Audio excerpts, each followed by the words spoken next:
As ICE agents remain active in our state, Connecticut leaders are now reminding schools how to communicate with parents should immigration agents show up. An important piece of that guidance is that ICE needs to have a warrant to be allowed in schools. NBC Connecticut's political reporter Mike Savino joins us live from the Capitol with more details. Mike? Well, Mike and Keisha, we should note that there have been no reports at all of ICE going into schools here in Connecticut. Still, school officials say they just wanted to get this out to help families feel like they are prepared.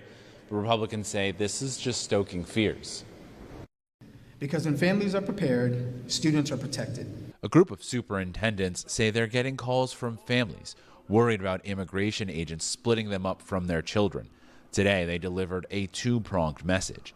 They're sharing updated guidance Governor Ned Lamont's office put together with help from legal aid groups, including urging families worried about legal status to consult with a lawyer and identifying a guardian for children, as well as making sure everyone has their important documents.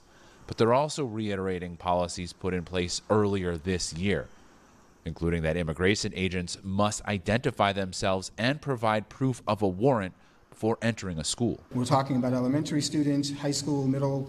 It is our responsibility to make sure that we're taking care of them. The U.S. Department of Homeland Security rescinded a policy back in January that had barred ICE agents from schools.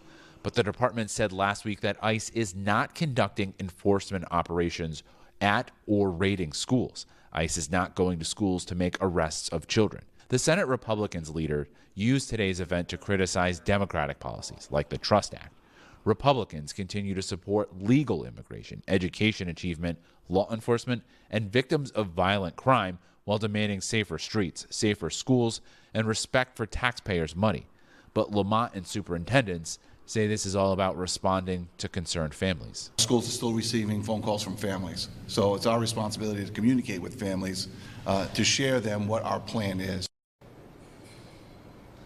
Now, there have been reports around the country that some children have stayed home from school amid fears of a possible immigration raid. But today, Hartford Superintendent Andre Townsville says he has not seen any signs that that is happening yet in his district. The State Department of Education keeps attendance data, but they would not have any absenteeism numbers until October. Live from the Capitol, Mike Savino, NBC Connecticut News.